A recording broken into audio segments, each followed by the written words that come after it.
Are मसरे आसूची रज जून 14 हूँ रज तो रज स्पेशल मंडा पिठा पोड़ पिठा काकरा पिठा एमती बहुत सारा पिठापणा बनी थाए। तो ता भितर सुजी मंडा हूँ अन्यतम जोटा कि आम घरे प्रायतः बना होता है सब पर्वपर्वाणी। तो आपण मानक भी आज सुजी मंडा रेसिपी जब भल लगे मो चैनल टी सब्सक्राइब करने बहुत सहज या बनवा। तो चलते स्टार्ट करेंगे रेसिपी। ये मुझे गोटे कड़े नहीं जाइए 2 ग्लास जी पा अल्प टी चीनी दे माने 2 चामच जी चीनी गोटे चुटकी लुण दे अल्प टी घी दे बर्तमान आम ये पानी घी चीनी को या भल भाव में फुटा छाड़ा जितेबाला यहाँ भल भाव में फुटीज से आम ए आड कर गोटे ग्लास सुजी को। तो गोटे ग्लास सुजी पाई 2 ग्लास पानी नियंतु 1:2 मेजरमेंट हिसाब से गोटे हाथ में सुजी को पकातु आ गोटे हाथ में गोलातु।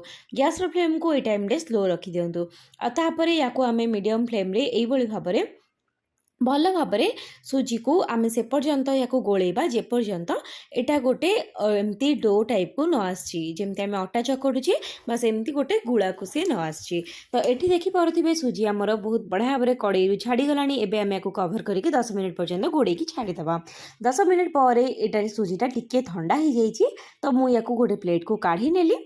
एमती घोड़े रखा द्वारा सुजी भी बहुत शीघ्र सीझी जाए। एठी मु गोटे बड़ साइज्र नड़िया को कोरिकी नहीं जाइए। तो आपन गोटे कथा कही रखा चाहिए नड़िया कोरा मुझे नहीं गोटे ग्लास सुजी हिसाब से पूरा परफेक्ट थिला माने आउ मोर किछि भी नड़िया कोरा बड़ी नथिला।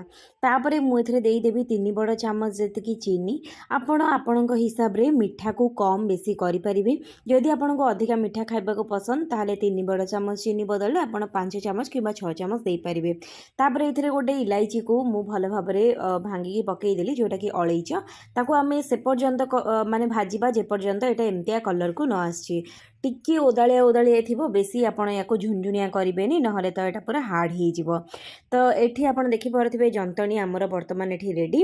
तो जंतणी हल्का हल्का टिके उषुम अच्छी माने हाथ को अल्प टिके उषुम लगुच भल भाव में चकटिके ये गोटे पूरा चिकणिया डो बन सारा पर छोट छोट गुड़ा करी आम बर्तमान कौन करवा पानी हाथ हो भल भाव में खास करके बुढ़ा आंगुठी आपड़ भल से पूरा पानी लगेबे जमीक आपण आंगुठी जंतणी न लगे। तो ये आप देखिपे मु माने ताकू एमती गोटे गिनार सेप देदेली ता भितर नड़िया पुर देदेवी। आपड़ जिते अधिक मात्रा नड़िया पुरटा देवे ना यहाँ खाइबापी बहुत ही टेस्टी लगे।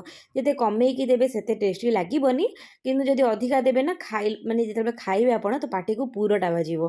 तो या भाव में आम भल से जी पार्ट बलुची तार एमती करनेकी जी पार्ट बलुची आम से थोईदबा आउ ताको ए गुड़ा करके आम सब जाक बनई नबा। बहुत सहज होता है काकेरा पिठा अपेक्षा मंडा पिठा बनइबा। पानी साहाय्य ताको ए भाव में चिकना करदेबे चारिपट साइड को जमती कोठी किछि क्रैक नथिबो। देखि पारुथिबे एठी पूरा प्लेन ने हमर मंडा पिठा एठी बनिकी एकदम रेडी।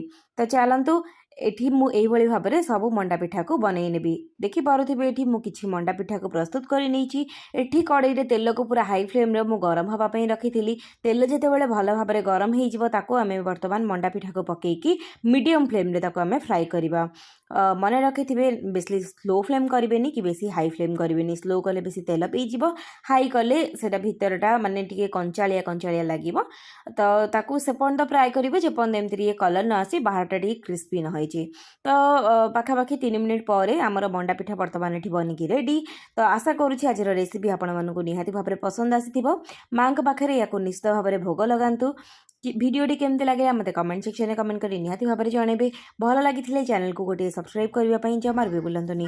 तेबे आज एतिकी विदाय दियंतु। रहुछि नमस्कार जय जगन्नाथ।